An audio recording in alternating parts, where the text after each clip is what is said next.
Hello friends, ఒక 40,000 సంపాదించే వ్యక్తి తను ప్రాపర్‌గా ఫైనాన్షియల్ ప్లానింగ్ చేసుకుంటే, రాబోయే 15 సంవత్సరాల్లో రూ. 1,00,00,000 కన్నా ఎక్కువ సేవ్ చేయొచ్చు. అంటే మీరు మొత్తం రూ. 40,000 సేవ్ చేయాల్సిన అవసరమే లేదు. మీరు మీ అవసరాలు తీర్చుకుంటూ ఈజీగా అంత డబ్బు సేవ్ చేయొచ్చు. ఏంటి వట్టి మాటలే అనుకుంటున్నారా? ఇక మొదలెడదామా? ఫస్ట్ మీకు 40,000 ఇన్కమ్ నుండి ఖచ్చితంగా ఫస్ట్ చేయవలసిన పని హెల్త్ ఇన్సూరెన్స్ తీసుకోవడం. ఎందుకంటే హాస్పిటల్స్‌లో బిల్స్ అనేవి చాలా ఎక్కువగా పెరుగుతున్నాయి. సో, హెల్త్ ఇన్సూరెన్స్ అనేది తప్పనిసరి అయిపోయింది. దీనికి మీరు మీకొచ్చే 40,000లో ఒక 1000 పెట్టి హెల్త్ ఇన్సూరెన్స్ తీసుకోవాలి. Do it. Do it. Okay. Next, మీ కుటుంబంలో మీరొక్కరే సంపాదించే పర్సన్ అయితే మీకేం జరగకూడదనే కోరుకుంటాం. బట్ ఇన్ కేస్ మీకేమైనా జరిగితే మీ ఫ్యామిలీ అనేది స్టేబుల్‌గా ఉండడం కోసం ఒక టర్మ్ ఇన్సూరెన్స్ అనేది కూడా చాలా ఇంపార్టెంట్. సో, మీరెంత తక్కువ ఏజ్‌లో తీసుకుంటే మీకంత ప్రీమియం తక్కువగా కట్టొచ్చనమాట.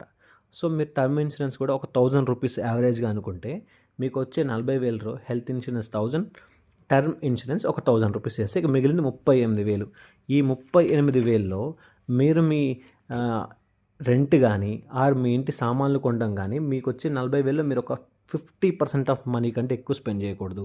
అంటే నేను యావరేజ్‌గా 40,000 సంపాదిస్తుంటే, మీరు 20,000 మీ ఇంటి యొక్క రెంట్‌కి గానీ, మీ ఇంట్లో ఖర్చులకు గానీ పెట్టుకోవచ్చు. 20,000 అయిపోయింది. సో, ఇప్పుడు మొత్తం మనకెంతయింది? 20 + 2 22,000 అయిపోయింది. సో, మిగిలిన 18,000లో మీ లైఫ్ స్టైల్‌ని కాంప్రమైజ్ అవ్వద్దు. ఒక రూ. 3,000 పక్కన పెట్టుకుంటే, ఈ రూ. 3,000 ఎందుకు అనంటే, మీరెక్కడికన్నా ఎళ్ళాలనుకున్నా, లేపోతే ఏమైనా షాపింగ్ చేయాలనుకున్నా ఈ 3,000 అనేవి మీకు ఉపయోగపడతాయి. నెక్స్ట్, మీరు ఒక రూ. 1,000 మీ ఫోన్ బిల్‌కి అండ్ మీ టీవీ బిల్‌కి ఒక రూ. 1,000 పక్కన పెట్టుకోండి. అండ్ ఇంకొక రూ. 1,000 గనక మీరు మీ స్కిల్‌ని అప్‌గ్రేడ్ చేసుకుంటే, మీరు ఫ్యూచర్‌లో ఇంకా మంచి జాబ్ కొట్టడం కోసం గానీ, ఇంకా వేరే దేనికైనా 100% యూజ్ అయ్యిద్ది. ఈ స్కిల్ అప్‌గ్రేడ్ అనేది చాలా ఇంపార్టెంట్. చాలామంది నెగ్లెక్ట్ చేస్తారు. బట్ అస్సలు నెగ్లెక్ట్ చేయకండి. ఇనీషియల్ స్టేజెస్‌లో ఇది చాలా ఇంపార్టెంట్. మీరు ఇవాళ 40,000 కొడుతున్నారు. మీరు కనుక మీ స్కిల్‌ని అప్‌గ్రేడ్ చేసుకోగలిగితే వితిన్ 1-2 ఇయర్స్‌లో మీ 40,000 జీతం కాస్త 1,00,000 అవ్వచ్చు. సో, ఇది పాసిబిలిటీ ఉంది. ఎందుకంటే ఇదంతా ఏఐ ప్రపంచం. సో, మనం ఎప్పుడు అప్‌గ్రేడ్ అవుతూ ఉండాలి. నెక్స్ట్, కమింగ్ టు రిమైనింగ్ 13,000 మీరేం చేస్తారంటే మీ షార్ట్ టర్మ్ అవసరాలుంటాయి. సపోజ్ నేను ఒక బైక్ కొనుక్కోవాలనుకుంటున్నాను. ఇది నా షార్ట్ టర్మ్ అవసరం. సో, షార్ట్ టర్మ్ కోసం ఒక రూ. 5,000 సేవ్ చేయడం స్టార్ట్ చేయండి. ప్రతి నెల రూ. 5,000 సేవ్ చేయాలి. రూ. 5,000 ఎక్కడ పెట్టాలని మీకు డౌట్ వస్తే దానికి కూడా నా దగ్గర ఆన్సర్ ఉంది. మీరు 5,000ని ప్రాపర్‌గా 5,000 మీ అకౌంట్‌లో ఉంచుకున్న 1,20,000 అవుతుంది.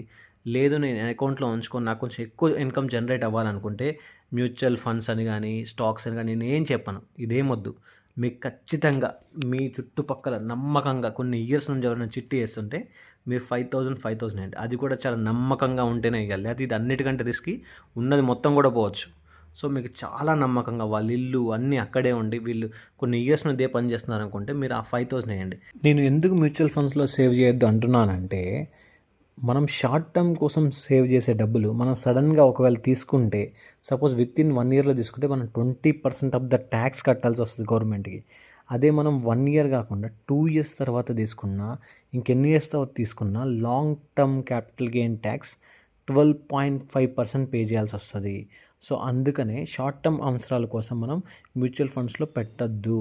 ఎందుకంటే ఈ చిన్న చిన్న వచ్చే లాభాల్లో కూడా మనం ట్యాక్స్ కట్టాల్సి వస్తుంది. సో, అందుకనే చిట్టి ఈజ్ ఫార్ బెటర్ దెన్ ఈ మ్యూచువల్ ఫండ్స్ అన్నా, లేకపోతే సిప్స్ అన్నా ఏదైనా కానీ ది బెస్ట్ థింగ్ చిట్టీయే వితిన్ 2 ఇయర్స్‌లో. ఈ విషయం మీకు ఎవరు చెప్పరు. బట్ చిట్టి ఈజ్ ద రిస్కియెస్ట్ థింగ్ అన్నిటికంటే. ఎందుకంటే ఆ చిట్టి వేసేవాళ్ళు ప్రాపర్‌గా ఉండకపోతే మనం దాచుకున్న డబ్బు మొత్తం పోయిద్ది. సో, బీ కేర్‌ఫుల్ ఈ ఒక్క విషయంలో. లేదు ఇదంతా కాదు నాకు ఇంకా సేఫ్‌గా నా 5,000 ఉండాలనుకుంటే బెస్ట్ థింగ్ మీరు రికర్సివ్ డిపాజిట్ చేసుకోండి. 5,000 మీకు ఏ బ్యాంక్‌లో ఉంటే ఆ బ్యాంక్‌లో రికర్సివ్ డిపాజిట్ ఉంటుంది. అది కూడా వస్తుంది. లేదు 2 ఇయర్స్ వరకు ఎఫ్‌డి చేసుకోండి. That is also fine.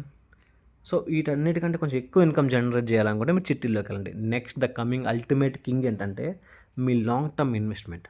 మనం స్టార్టింగ్‌లో చెప్పినట్టుగా మీరు 15 ఇయర్స్ కనుక సేవ్ చేయగలిగితే మీ మనీ అనేది 1 crore అవుతుంది. ఇది ఎలా నేను చెప్తాను. దీనికోసం మనం క్యాలిక్యులేటర్‌లోకి వెళ్దాం. ఈ క్యాలిక్యులేటర్‌లో మీరు చూసినట్టయితే మనం మంత్లీ ఎంత సేవ్ చేయాలనుకున్నాం? 8,000 సేవ్ చేసుకోవాలి. ఎన్ని ఇయర్స్? 15 ఇయర్స్ అనుకుందాం. మనకొచ్చే రిటర్న్ 12% అనుకుందాం. మినిమమ్ 12% రిటర్న్ ఎక్స్‌పెక్ట్ చేస్తే మనకొచ్చే ఇన్‌కమ్ ఎంతో మీరు ఇక్కడ చూసారు కదా! సో, ఇంత మనీ మనకి జనరేట్ అవుతుంది. ఎవ్రీ ఇయర్ మనం ఎంతో కొంత అప్‌గ్రేడ్ అవుతాం. మన సాలరీ కూడా పెరుగుతుంటది.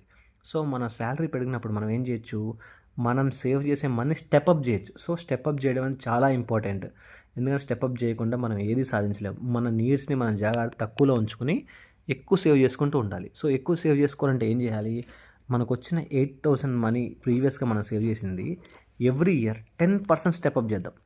జస్ట్ 10% గనక మీరు స్టెప్ అప్ చేసినట్టే మీకొచ్చే ఇన్‌కమ్‌లో సో, 8,000కి 10% అంటే 8,800 జస్ట్ ఇంకొక రూ. 800 గనక నెక్స్ట్ ఇయర్‌లో మీరు యాడ్ చేయగలిగితే విత్ మన 12% ఆఫ్ రిటర్న్ ఎక్స్‌పెక్ట్ చేసుకుంటూ జస్ట్ 12% ఆఫ్ రిటర్న్ ఎక్స్‌పెక్ట్ చేసుకుంటూ వితిన్ 15 ఇయర్స్‌లో మీరు ఆల్మోస్ట్ నియర్ టు 70 లాక్స్ వరకు మీరు సేవ్ చేయగలుగుతారు.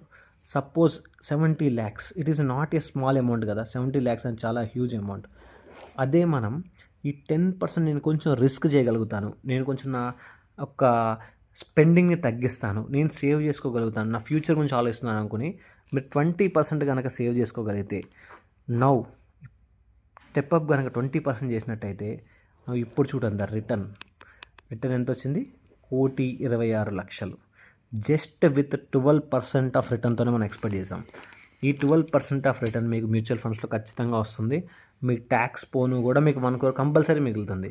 జస్ట్ ఇన్ కేస్ ఈ రిటర్న్ గనక 12% కాకుండా 15% వర్కౌట్ అయితే ఇప్పుడు చూడండి మన రిటర్న్ ఎంతుందో.